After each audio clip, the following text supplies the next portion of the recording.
Good evening and welcome to the channel's studios here in London with your international news around the world in 5. The leader of Russia's Wagner mercenary group says he will withdraw his troops from the Ukrainian city of Bakhmut on the 10th of May because of ammunition shortages. Yevgeny Prigozhin's statement came after he posted a video of him walking among his dead fighters' bodies, blaming top Russian defense officials. Tens of thousands had been killed and injured there, Prigozhin said. Russia has been trying to capture the eastern city for months, despite its questionable strategic value. Wagner troops have been heavily involved.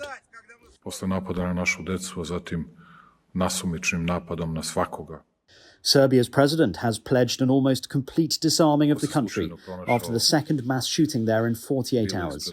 Alexander Vučić announced a host of new strict weapons control measures, including more frequent background checks on gun owners. It's after a man was arrested after opening fire from a moving car, killing 8 and injuring 14. That shooting came soon after a boy killed 9 people at a school. British Prime Minister Rishi Sunak's Conservative Party is facing a bleak set of local election results, with voters punishing his party after a year of political scandals and surging inflation. The council results in England will be the largest and possibly the last test of voter sentiment before the next general election, which is expected to be held next year.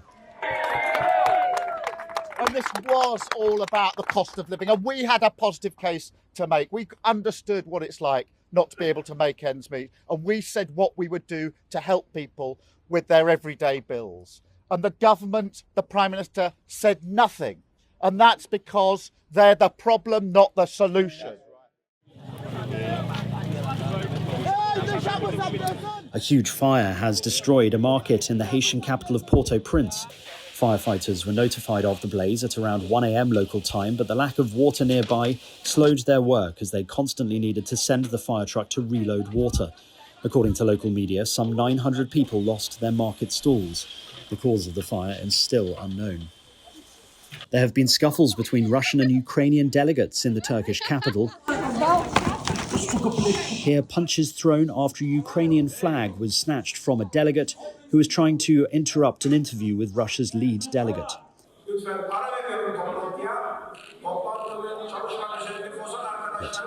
And here a scuffle between Russian and Ukrainian delegates attending the Parliamentary Assembly of the Black Sea Economic Cooperation. The video shows a Ukrainian MP clashing with his Russian counterpart. Australia's Prime Minister Anthony Albanese has said he will take the oath of allegiance to King Charles. Albanese, who has previously spoken in support of moving toward a republic, said he had no plans to cause any controversy. King Charles is head of state in Australia, New Zealand and 12 other Commonwealth realms outside the United Kingdom, although the role is largely ceremonial. I want to see an Australian as Australia's head of state. That doesn't mean that you can not have respect for the institution, which is the system of government that we have. And I believe as Australian Prime Minister, I have a particular responsibility to represent the nation in a way that respects the constitutional arrangements which are there. And I certainly will undertake that.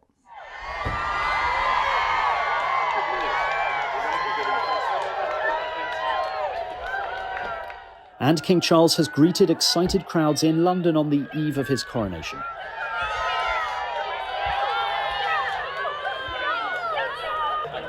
There were cheers and wishes of good luck for the big day from those who camped out.